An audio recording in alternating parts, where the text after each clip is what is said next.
This episode of Talk Your Book is proudly brought to you by Honan, providing a complete range of insurance, risk and financial solutions. Fundies called me up, told me to take a look, but stay stubborn as bulls and talk their own book.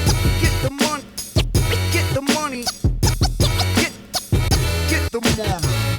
Well, Andrew Mouchacca, mate, thanks very much for coming back on Talk Your Book. Before we get into it, there'll be some that didn't hear you on your last appearance. Maybe you could start by talking about Flinders Investment Partners and how you guys look to invest. So we've just celebrated our 6th year in existence, and I think what's been pleasing, our focus is on small cap investing, so everything outside of the ASX 100 or the so-called large caps. And what's been really pleasing is our investors have benefited from consistent outperformance through those years. And what's exciting about our approach is that we don't source our idea generation from one particular sector. We don't have themes in the portfolio. So the team of 3, which have been in place since day one, have got experience with all sectors in our market, and we look to pick stocks and add value through all of those industries. And it's exciting. It's an exciting part of the market because it's evolving. There are new entrants coming into this market, new business models coming into this market. So it's been really exciting, and the fund has grown as well. So we couldn't be happier. And what stock did you want to talk about today? I wanted to talk about Zero Resources today because I think it's a unique opportunity, particularly given that there's a renewed focus on battery materials. And we actually feel that this particular commodity, graphite, and this particular stock, Zero, has been left behind in the scheme of things, playing second fiddle to things like lithium, which I think are important. But at the same time, graphite is a core component of the EV industry as well as static battery manufacture. And so we'll get to their 2 core assets in a minute. Maybe give us your top-down, big picture view of the EV market. I think most people listening or watching this will have a bit of a feel that this is a big thematic, but maybe just wrap some colour around just how big the EV thematic is for you over the next 5 to 10 years.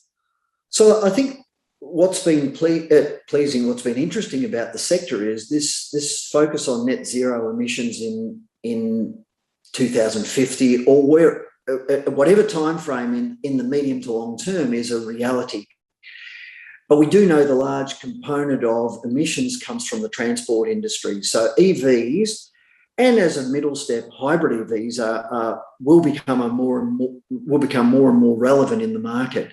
And not only will they become more relevant, they're being mandated and regulated in that way, such that a lot of the manufacturers are talking about no longer producing internal combustion engines. If you think about Volvo and some of the other large producers, post 2030.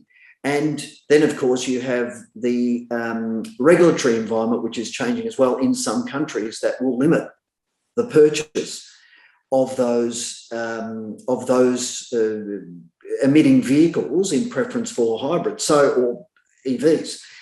So and the data associated with demand have basically projected skyrocketing production and demand for those vehicles in not only in 2025 to 30, but even in the more recent history. And the recent data has been pretty substantial as well, or significant as well.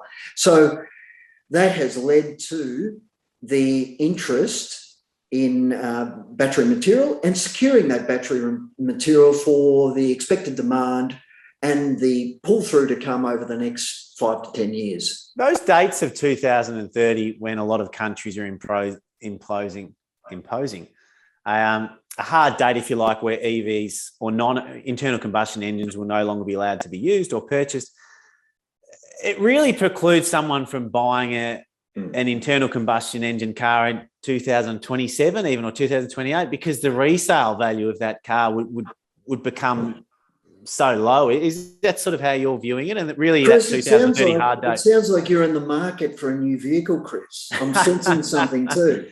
And I can tell you, I've had similar, I guess, in developed countries, and I'm not sure if a lot of people would agree with Australia being progressive on this front, but if you were in the UK, you'd certainly be considering that, because your residual value would be, be destroyed. There'd be nothing. Well, there'd be a residual. If you're on a lease, you'd have a bullet payment, but you wouldn't be able to get much of a resale value for that particular car if you were the lessor. So, in my case, I agree with you entirely. I think it's making that next purchase very difficult for someone, particularly if they're talking 5 years. We're at 2021, maybe 5 years. Maybe you'll get one more cycle out of it. But I don't disagree with you. And that commentary is really interesting from the perspective of car parts as well. This is not just about battery materials. This is about the entire industry. Now, the reality is the car park, as it's known, for internal combustion engine vehicles or old model vehicles will remain in place long beyond 2030. It's possible that excises may go up on fuels to try to, incentivise people to make that call to change, but they're still going to be around. But there will be a transition, and that transition is not happening now, but it will happen towards the back end of this decade, I'm sure. Having said that, in this country, we haven't mandated anything like that. The only issue, I won't say it may not happen, but what you'll also have is you'll have global manufacturers of vehicles pulling their internal combustion engine model, say, as we described with Volvo, and there are others. So you'll probably get to the point where your selection or your options down the track will be limited to hybrid and electric vehicles. And so on to Sierra. Talk me through their asset in Mozambique. How big is it? What's its life of mine? And maybe what's its cash cost compared to other graphite producers around the world?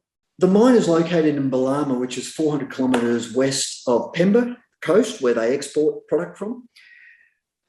The project has been on care and maintenance for the last 2 years, until 6 months ago, because of the collapse in graphite prices in primarily China. China is the main source of graphite globally. And on the back of that market tanking following their removal of incentives for EVs in that market, the Sierra business went into care and maintenance, and it was the strategic call. It was the right call, and the fact that the plant had already been built, and a lot of investment has gone into this particular business. And it's important to recognise that this hasn't been a journey that we've been part of, because it's been a really volatile journey to this point. Now, however, is that the outlook for the business looks stronger. Now, going back a step, the capacity of the plant is around 350,000 tonnes per annum. They've sanctioned, or they've restarted at a level of about 15,000 tonnes per month. And that at that level, they're starting to actually offset their fixed costs, but they're not earning the kind of the profits that we would expect them to earn in 3 and 5 year time, but they're working towards that, and they're working within the confines of demand in the market. So we would expect them to reach that nameplate capacity in 2 years' time. In terms of pricing, prevailing pricing is anywhere between $400 and $500 a tonne for graphite. And there are some out there that believe that number could be in the order of $600 to $700 a tonne in the medium term. And I think that's feasible, particularly when you consider the cost advantage. Well, particularly consider where the demand is going for EVs generally. You would expect that companies that have a price advantage, and what's interesting for us is that being able to restart capacity at Balama with 75% of the workforce they had prior to suspension. They don't need more staff at this stage than what they have in operation currently. So we feel as though in the medium term, they've actually optimised their OPEX to support a restart. If you consider the economics of a restart, they're actually facilitating they balance their costs appropriately with the prevailing price. So 2 things that are produced at Balama, fines and coarse flake. Coarse flake goes into primarily the steelmaking industry. So that's an industry that continues to be robust, but it has its own cycle, of course. And if you look at the production profile for Balama, it's 80% fines, 20% coarse, and that's where you would expect their product mix to look going forward. But it's, of course, the fine material that goes into battery metals. But before it gets to battery metals, it has to go through a purification process to improve or enhance the graphite content of the material to 99.999%. The product leaves Balama at between 97 and 98%. And what's the life of mine for that? The resource is, I'm not suggesting it's evergreen, but it's at least 10 to 15 years of resource at Balama. So the outlook for the asset, and that of course includes very little in the way of exploration. So there's more to come on that front, but it can at least sustain 10 years of production out of Balama. And is it in the lowest quartile of producers for graphite? Really important question, because this is how it sets itself apart from other producers, particularly in China. Is that and it starts with the raw material. The raw material is high graphite content. So from that perspective, the amount of beneficiation required to get it to an export product is lower. And so they benefit. So Syrah benefits from that, and we'll get to the next phase of their value chain in a sec. But it allows for attractive input into any purification process. So the buyer is well placed. That all obviously comes at a cost for the buyer, but it places Balama well from a global production perspective. And talk to me about Mozambique as a jurisdiction. How comfortable are you with it, and what's been your experience of owning a company that's operating there? So this is so we're clear. We've owned companies that have operations offshore. Now, the fiscal regime is probably the basis for, say, sovereign risk, you could argue. Now, there are obviously other geopolitical things that can occur within a jurisdiction, and Mozambique has its issues as well, particularly on the back of, in recent history, on the back of the closure of the Total LNG facility. That has actually caused some civil unrest in the northern part of Mozambique. In relation to Balama and for Syrah, it's probably one of the battery, if you think about from an Australian context, most of the other battery metal producers are in Australia. Oh, well, there's some South America, if you think Orocobre, they're in South America, and frankly, that fiscal regime is as volatile as any other in the market or globally. I'm not comparing to, I'm just saying that sovereign risk is real. The comfort we draw from Mozambique is that the fiscal terms have remained static since the onset of the project, which we're really comfortable with, which provides us comfort. So there are some in the market that may view anything non-Australia production as risky. The reality is, even in this country, there is risk of changes. If you think of royalties, but then if you think about compliance around, I'm not suggesting they ought not to be in place, but you think about environmental protections, native title protections, there are risks associated with projects that may delay projects and may actually make things uneconomic. So I think what's critical for us is to ensure that we're on top of the any developments on that front and respond accordingly. And so the graphite's dug out of the ground at Balama in Mozambique and then shipped to the Vidalia processing facility in America. Maybe talk us through what that asset looks like. Okay, so a couple of things. First of all, the product right now so that's the intention of management. The intention of management is to take the raw or the concentrate, effectively high-grade graphite product, to a further evaluating process, which is Vidalia in Louisiana.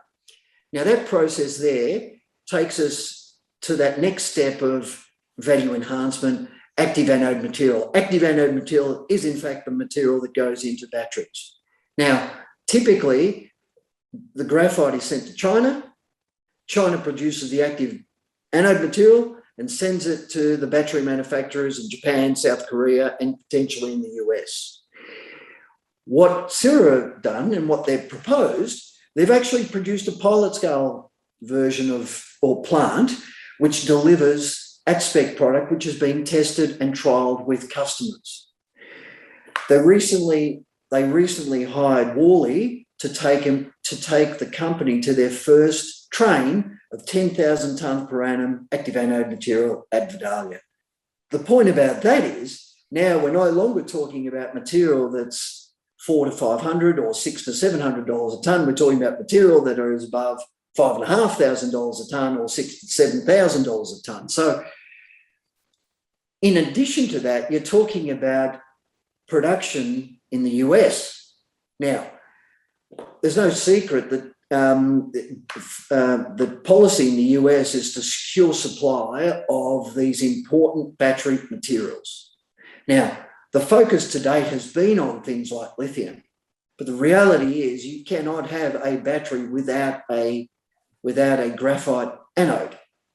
I mean, in a lithium-ion battery, you need a graphite anode. So from that perspective, securing that product as well and having it in your own jurisdiction is very attractive. So I think strategically, I think Syrah's done an excellent job, and you'd expect that particular project to be sanctioned in this half of the calendar year. And what sort of practical benefits could Syrah get by being in a US jurisdiction with that processing facility? You know, is there potential favourable debt terms underpinned by the US government? Is there expedition through the approval process? What sort of things in a real tangible sense do you think Syrah could benefit from by being in the US? So as a starting point, as I highlighted a moment ago, the fact that they're vertically integrated makes it allows them to import costs at the lowest possible rate into the plant at Vidalia. So that's the first thing. So whichever jurisdiction they're in, it's an attractive offering from an investment perspective. Step forward a bit, what you're saying is absolutely correct. If you consider other entities that operate in the US, Austal, for example, their facilities in Alabama have benefited from really attractive government financing. Not only that, they've been handed grants as well through the process because they are a large employer of in that local economy. So I actually think as a starting point, as an employer, as a manufacturing facility, domestically, you're attractive to start with, but then as a material employer of staff, and then of course as a material of significance from the battery perspective, in that hunt for transition from hydrocarbon based generation to renewable based generation, that's clearly an important component. So yeah, I agree with you. I think it's a favourable industry as a starting point, but heightened with the fact that they have those green credentials. And so in terms of, say, looking 2 to 3 years out, when you put your numbers down on a bit of paper, maybe walk us through what you think they could be earning and what sort of multiple you'd be prepared to attach to that earning, and maybe just what their market cap is today for those watching. Yeah, so if you think about what initially attracted us to the story, and I know I'll get to your question in a moment, but what attracted us to the story is the fact that if you consider the history of this particular company, when we purchased the stock early this calendar year, it was nowhere near the highs that it traded at historically. Like it achieved $6 a share. Mind you, it's raised a lot of capital along its journey. Now, that capital has actually gone somewhere, but it's made the journey very challenging for other investors, I guess.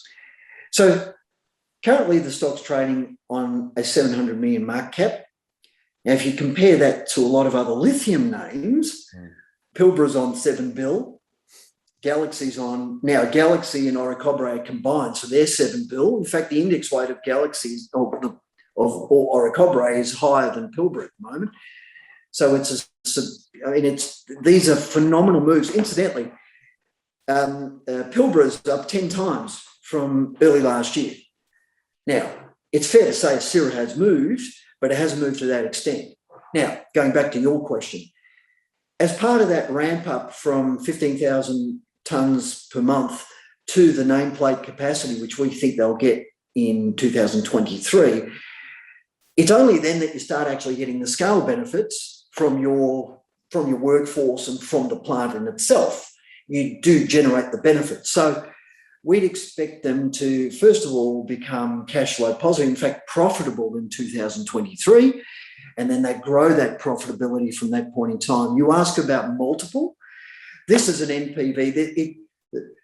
The way we value this company is through a net present value of those earnings.